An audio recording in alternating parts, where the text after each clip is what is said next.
കോഴിക്കോട് തടമ്പാട്ട് താഴത്ത് വയോധികരായ സഹോദരിമാരുടെ മരണം കൊലപാതകമാണെന്ന് തെളിഞ്ഞിട്ടും ദുരൂഹത നീങ്ങുന്നില്ല.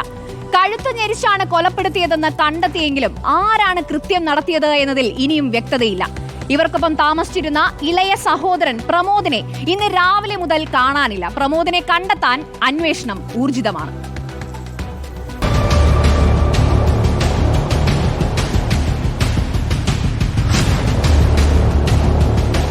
കോഴിക്കോട് തടമ്പാട്ട് താഴം ഫ്ലോറിക്കൻ റോഡ് പരിസരം ഇന്ന് രാവിലെ ഉറക്കമുണർന്നത് സഹോദരിമാരുടെ മരണവാർത്തയോടുകൂടിയാണ്.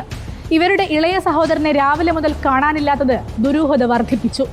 മൃതദേഹം വെള്ള പുതപ്പിച്ച് കിടത്തിയ നിലയിലായിരുന്നു എന്നത് കൊലപാതകമാണോ എന്ന സംശയവും ബലപ്പെടുത്തി. തടമ്പാട്ട് താഴം ഫ്ലോറിക്കൽ റോഡ് പരിസരം ഇന്ന് രാവിലെ ഉണർന്നത് സഹോദരിമാരുടെ മരണവാർത്തയോടെയാണ്.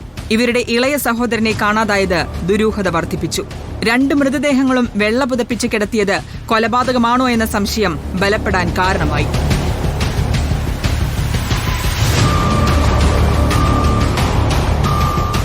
പോസ്റ്റ്മോർട്ടം റിപ്പോർട്ട് വന്നതോടെ കൊലപാതകമാണെന്ന സംശയത്തിന് ഉത്തരമായി. കഴുത്തു ഞെരിച്ചാണ് കൊല നടത്തിയിരിക്കുന്നത്. എന്നാൽ ആര് കൊന്നു എന്ന സംശയം ഇപ്പോഴും ബാക്കിയാണ്. രാവിലെ മുതൽ കാണാതായ സഹോദരൻ പ്രമോദിനെ കുറിച്ച് കൂടുതൽ സൂചനകളൊന്നും ലഭിക്കാത്തതും പോലീസിനെ കുഴയ്ക്കുന്നുണ്ട്. തടമ്പാട്ട് താഴത്ത് വാടകയ്ക്ക് താമസിക്കുന്ന ശ്രീജയ, പുഷ്പലളിത എന്നിവരെയാണ് പുലർച്ചെയോടെ മരിച്ച നിലയിൽ കണ്ടെത്തിയത്. സഹോദരിമാരിൽ ഒരാൾ മരിച്ചു എന്ന് ഇവർക്കൊപ്പം താമസിച്ചിരുന്ന ഇളയ സഹോദരനായ പ്രമോദാണ് ബന്ധുക്കളെ വിവരമറിയിച്ചത്. തുടർന്ന് രാവിലെ ഇവർ താമസിക്കുന്ന വീട്ടിലെത്തിയ ബന്ധുക്കൾ വീട്ടിലെ 2 മുറികളിലായി സഹോദരിമാരെ മരിച്ച നിലയിൽ കണ്ടെത്തി. മരണം വിളിച്ചറിയിച്ച പ്രമോദിനെ കാണാതാവുകയും ചെയ്തു. ഫോണിൽ ബന്ധപ്പെടാൻ ശ്രമിച്ചെങ്കിലും കിട്ടിയില്ല.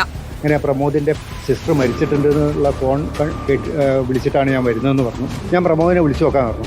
അപ്പോൾ ഫോൺ ചെയ്യുമ്പോൾ പുള്ളിനെ കിട്ടുന്നില്ല. അപ്പോഴാണ് വേറെ ബന്ധു എന്ന് പറഞ്ഞ ഒരാൾ വരുന്നത്. അയാളാണ് ഈ വീട്ടിൻ്റെ ഉള്ളിലേക്ക് പ്രവേശിക്കുന്നതും മുഖം മാത്രം പുറത്ത് കാണിച്ചുകൊണ്ട് ബാക്കി തുണിയിട്ട് മൂടിയുള്ള അവസ്ഥയിലേക്ക്. മരിച്ച 2 പേരും കാണാതായ സഹോദരൻ പ്രമോദും ആരോഗ്യ പ്രശ്നങ്ങൾ ഉണ്ടായിരുന്നവരാണെന്നും അയൽവാസികൾ പറയുന്നു.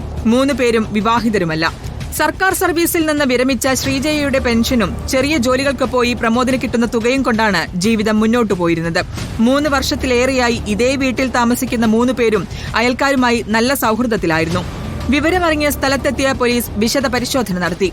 ഫോറൻസിക് വിരലടയാള വിദഗ്ധരും ഡോഗ് സ്ക്വാഡും സംഭവ സ്ഥലത്തെത്തി. പ്രമോദിനെ കണ്ടെത്താൻ അന്വേഷണം ഊർജിതമാക്കിയെന്നും പോലീസ് പറഞ്ഞു.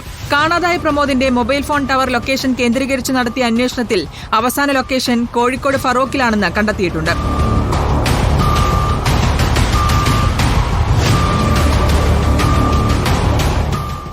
റിപ്പോർട്ടർ, കോഴിക്കോട്.